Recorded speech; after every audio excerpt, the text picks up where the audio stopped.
Como vai você? Ótimo dia, vamos mais um vídeo aqui no Frango da Cera, então espero que você se inscreva no canal, coloque o sininho da notificação ativada para não perder os próximos vídeos, compartilhe, comente bastante, deixe um like, também estará na descrição do vídeo a chave Pix para você fazer sua pequenininha singela doação, beleza? Que é Adriano, João 2013 live.com. Olha, Molusco lá no Japão, ele foi questionado sobre a decisão do STF aqui no Brasil por colocar Bolsonaro e mais 7 pessoas como réus. Aí ele disse, absurdamente, só para dizer assim, olha, eu sou um farol de honestidade, um guia para o meu Brasil, mas enfim, simplesmente ele está atacando o Bolsonaro, criticando que sim, se ele está pedindo anistia aos presos de 8 de janeiro, então ele diz assim, eu sou culpado, preciso de anistia, enfim, mais. No passado, na época da Dilma, ele também não deveria ter pedido anistia, o lugar dele é na prisão, não é na presidência. É isso que eu penso que você também pensa assim. Bem, eu vou pôr aqui a matéria da Rádio eu ia falar Rádio Brasil, mas é da Jovem Pan, eles vão pôr essa matéria para você. Então, 1, 2, 3, Com a movimentação da nossa reportagem ao vivo, porque na despedida do Japão, o presidente Lula comentou sobre a decisão do Supremo Tribunal Federal em tornar réu o ex-presidente Jair Bolsonaro por tentativa de golpe de Estado. Marília Ribeiro está de volta e traz mais detalhes dessa fala do presidente Lula. Pois não, Marília? Isso mesmo, o presidente Lula comentou a respeito da decisão do Supremo Tribunal Federal e também falou a respeito do pedido de anistia que o ex-presidente Jair Bolsonaro vem falando sempre que tem oportunidade. De acordo com o presidente Lula, é visível que Jair Bolsonaro tentou dar um golpe no país e o presidente Lula ainda completou afirmando que o pedido de anistia é uma comprovação de culpa de Jair Bolsonaro. Nós temos esse trecho da fala do presidente para acompanhar. É visível que o ex-presidente tentou dar um golpe no país. É visível por todas as provas que ele tentou contribuir para o meu assassinato, para o assassinato do vice-presidente, para o assassinato do ex-presidente da Justiça Eleitoral Brasileira. E todo mundo sabe o que aconteceu nesse país. Não adianta agora ele ficar fazendo bravata, dizendo que está sendo perseguido. Ele sabe o que ele cometeu. Só ele sabe. Só ele sabe o que ele fez. Ele sabe que não foi correto. E não adianta ficar pedindo anistia antes do julgamento. Quando ele pede anistia antes do julgamento, significa que ele está dizendo que foi culpado. Nonato, essa anistia que o presidente Lula fala e que o Jair Bolsonaro vem repetindo algumas vezes é aquele projeto de lei que pretende dar anistia aos envolvidos aos atos do dia 8 de janeiro de 2023. Esse projeto está parado dentro da Câmara dos Deputados desde o ano passado, quando na época o presidente da Câmara dos Deputados, Arthur Lira, disse que ele iria avançar, mas precisaria passar por uma comissão especial que seria instalada. Essa instalação deve ser feita pelo presidente da casa. Até o momento isso não aconteceu.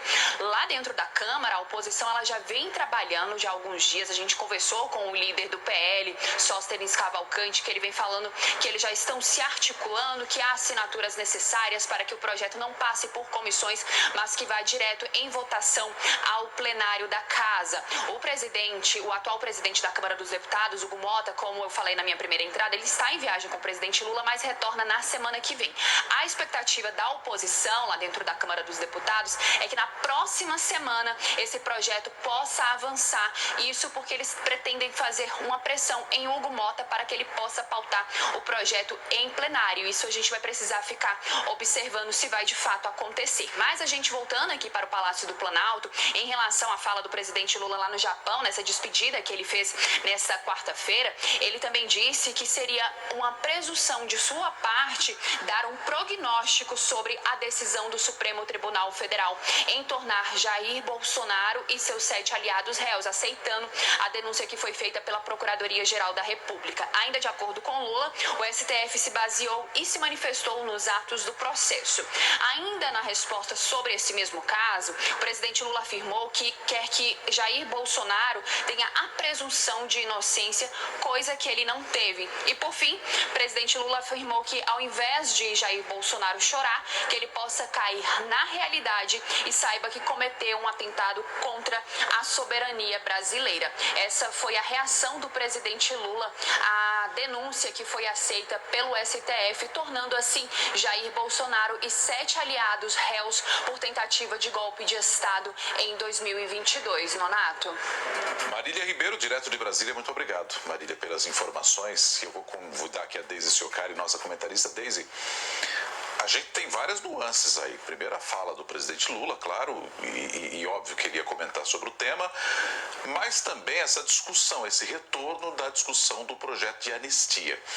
E aí, se ele voltar à pauta, porque parecia quieto lá, mas se ele voltar à tona, vai ficar muito claro que não há um pensamento apenas nos manifestantes comuns.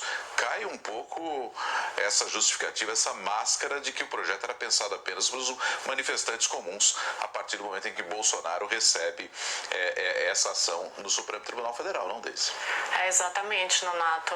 Eu ia tocar justamente nesse ponto ambivalente do discurso do presidente Lula, porque o que ele faz? Ao mesmo tempo que ele tenta passar a imagem de que ele é o fiador da democracia, ele pode passar uma outra imagem que é um pouco complicada, né? Quando ele fala dessa questão do ex-presidente Jair Bolsonaro e do entorno dele que atentaram contra a democracia, num palco internacional, isso também pode fortalecer a imagem de que o Brasil é instável politicamente e isso pode ter consequências econômicas. Então ele se usa de um ativo internacional para validar a imagem dele, para crescer com o capital político dele, mas ele pode passar uma mensagem equivocada. E como você muito bem falou, o presidente Lula, ele traz à tona temas que até então estavam um pouco apagados, inclusive por causa do julgamento do ex-presidente Jair Bolsonaro. Então tem que tomar um pouco de cuidado, porque num palco internacional onde ele tenta fechar negócios e ele fecha algumas parcerias extremamente importantes, como a gente tem falado aqui no Jornal da Manhã, reforçar essa imagem de que o Brasil vive um momento de instabilidade pode prejudicar ele, inclusive em futuras negociações extremamente importantes para o Brasil e para essa recolocação do país no tabuleiro geopolítico global. Bom, no comentário da Jace, eu não discordo em parte com ela, assim, o seguinte: o Molusco ladrão, picareta e outras coisas, e já está no fim da vida política, com tantas gravatas, tantos discursos mentirosos, falsos, e ele é da esquerda. Então, você imagina a situação. Como que ele vai querer colocar o país em ordem se o próprio coloca o país em desordem na comunidade estrangeira, também com tanta instabilidade política, jurídica, enfim. Ele mesmo destrói nosso país. Depois fica falando que ele é uma pessoa da democracia, da liberdade, não é a direita, que é na figura do Bolsonaro, aliados, enfim. Bom, é assim que eu penso, então vamos nessa. Eu vou indo aqui, peço que você se inscreva no canal, coloque o sininho da notificação ativada, compartilhe bastante, comente bastante, deixa o like. Também está na descrição desse vídeo a chave Pix para você fazer sua pequenininha, singela doação, que é adriano.joão2013@live.com. Beleza? Um forte abraço, até o próximo vídeo. Tchau, tchau, fui.